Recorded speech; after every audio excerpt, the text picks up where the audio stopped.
ਗੱਡੀਆਂ ਕਵਾੜ 'ਚ ਵੇਚਣੀਆਂ ਪੈ ਰਹੀਆਂ ਨੇ।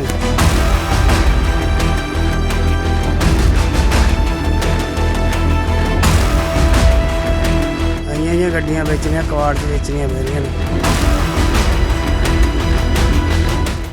नमस्कार, ट्रांसपोर्ट टीवी में आपका स्वागत है। मैं हूं असलम कुरैशी। आप देख रहे हैं ब्रेकिंग न्यूज। अखबारों ने बताया दिल्ली में जाने वाले डीजल ट्रक्स बैन। ट्रांसपोर्ट जगत से जुड़े लोगों में मची खलबली। क्या है पूरा सच, जानिए आज की ब्रेकिंग न्यूज में। दोस्तों, आपने इधर उधर से सुन लिया होगा, अखबारों में पढ़ लिया होगा कि दिल्ली में जाने वाले डीजल ट्रक की एंट्री बैन हो चुकी है। जी हाँ, 1 अक्टूबर से ग्रेप सिस्टम लागू कर दिया गया है।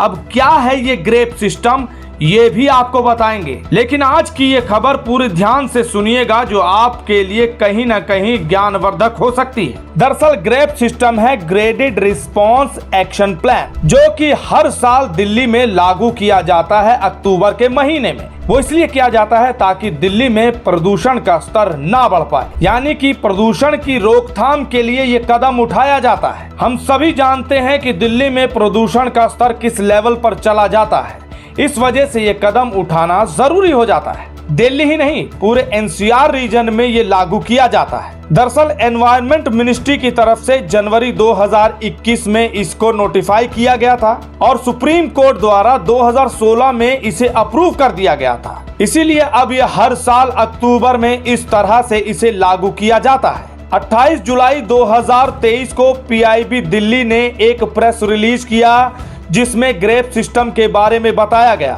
और पूरी जानकारी दी गई, जिसमें यह लिखा गया कि किस तरह से इसे 4 स्टेजेस में डिवाइड किया गया है। जी हाँ, 4 स्टेजेस में दिल्ली की एयर क्वालिटी को बताया गया है या डिवाइड किया गया है। Stage 1 poor quality, stage 2 very poor quality, stage 3 severe quality और स्टेज 4 सीवियर प्लस क्वालिटी। जैसा कि आप नाम से ही समझ पा रहे होंगे कि इन स्टेजेस में क्या होगा। स्टेज 1 में थोड़ी बहुत ढील रहती है, यानी कि बहुत ज्यादा सख्ताई नहीं होती, थोड़ा बहुत स्ट्रिक्ट विजिलेंस किया जाता है और पीयूसी नॉर्म्स की पालना के लिए सख्ताई की जाती है। लेकिन हाँ, विजिबल एमिशन यानी कि गाड़ी में से धुआं निकलता हुआ अगर दिखाई दिया तो बिल्कुल नो टॉलरेंस होता है। ऐसे में पोल्यूशन करती हुई गाड़ी को अगर देख लिया गया तो इंपाउंड भी किया जा सकता है या फिर मैक्सिमम पेनल्टी लगाई जा सकती है। सुप्रीम कोर्ट के आदेश द्वारा स्टेज 1 में यह भी किया जाता है कि गाड़ियों के ट्रैफिक को दिल्ली से डाइवर्ट किया जाता है, उन्हें ईस्टर्न और वेस्टर्न पेरिफेरल एक्सप्रेसवे की तरफ मोड़ दिया जाता है, यानी कि बाहर से निकाल दिया जाता है ताकि दिल्ली में ट्रैफिक ना हो। और ओवर एज डीजल और पेट्रोल वाहनों की भी एंट्री बंद कर दी जाती है। ये तो थी स्टेज 1। फिर दूसरी स्टेज आ जाती है वेरी पुअर स्टेज। नाम से ही आप समझ सकते हैं इसमें सख्ताई और बढ़ जाती है, क्योंकि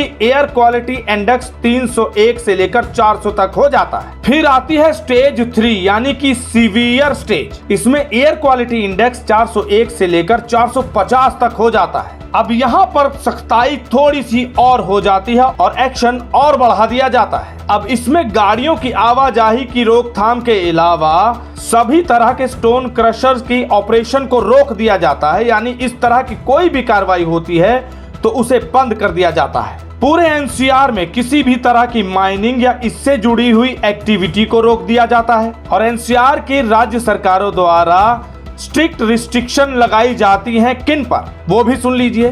BS3 पेट्रोल या फिर BS4 डीजल NMVs 4 व्हीकल पर जो दिल्ली में एंटर करते हैं या फिर डिस्ट्रिक्ट ऑफ गुरुग्राम, फरीदाबाद, गाजियाबाद और गौतम बुद्ध नगर में प्रवेश करते हैं, उन पर सख्ती बरती जाती है। अब आते हैं स्टेज 4 पर जो है सीवियर प्लस, यानी कि एयर क्वालिटी इंडेक्स हो जाता है 450 से ज्यादा।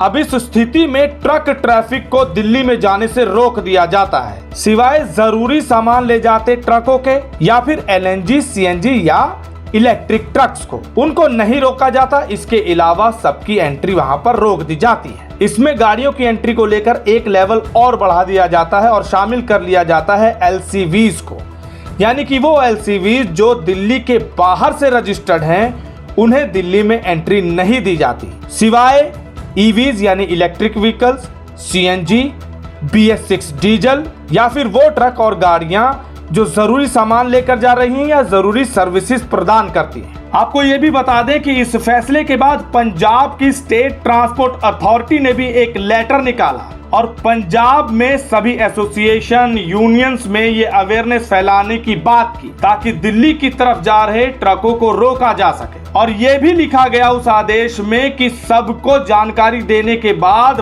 बताया जाए एसटीए को कि ये कर दिया गया है। अब इस फैसले के बाद यहाँ की जो एसोसिएशन के सदस्य हैं या गाड़ी मालिक हैं या ट्रांसपोर्ट जगत से जुड़े लोग हैं, उन्होंने ये विरोध जताया और बताया कि इस तरह के फैसले हर बार ट्रांसपोर्ट जगत से जुड़े लोगों में व्यवसाय और रोजगार को लेकर डर पैदा करते हैं, लाखों का नुकसान होता है। तो कुल मिलाकर खबर ये थी कि 4 स्टेजेस में जो एयर क्वालिटी इंडेक्स बढ़ता जाएगा उसके अकॉर्डिंग स्ट्रिक्टनेस बढ़ती जाएगी और गाड़ियों की एंट्री को लेकर उस हिसाब से एक्शन लिए जाएंगे। इन आदेशों से जुड़े हुए सभी डॉक्यूमेंट्स के लिंक हम डिस्क्रिप्शन में दे देंगे, आप देख सकते हैं। इस वीडियो को देखने के बाद आपके क्या विचार है कमेंट सेक्शन में लिखकर जरूर बताइएगा। अगर आपने अभी तक हमारा YouTube चैनल सब्सक्राइब नहीं किया है तो चैनल को सब्सक्राइब कर लें। फेसबुक और ट्विटर पर भी आप हमें फॉलो कर सकते हैं। ट्रांसपोर्ट टीवी देखने के लिए धन्यवाद। मैं अपने गाड़ी का बीमा जो है ट्रांसपोर्ट मॉल से कराया था। मेरी गाड़ी की एक्सीडेंट हो गई थी जिसका जो है कि पूरा पेमेंट हमको मेरे अकाउंट खाते में आ गया था। सभी गाड़ी मालिक का ड्राइवरों से अनुरोध करता हूँ कि ट्रांसपोर्ट मॉल से ही बीमा करावें। धन्यवाद।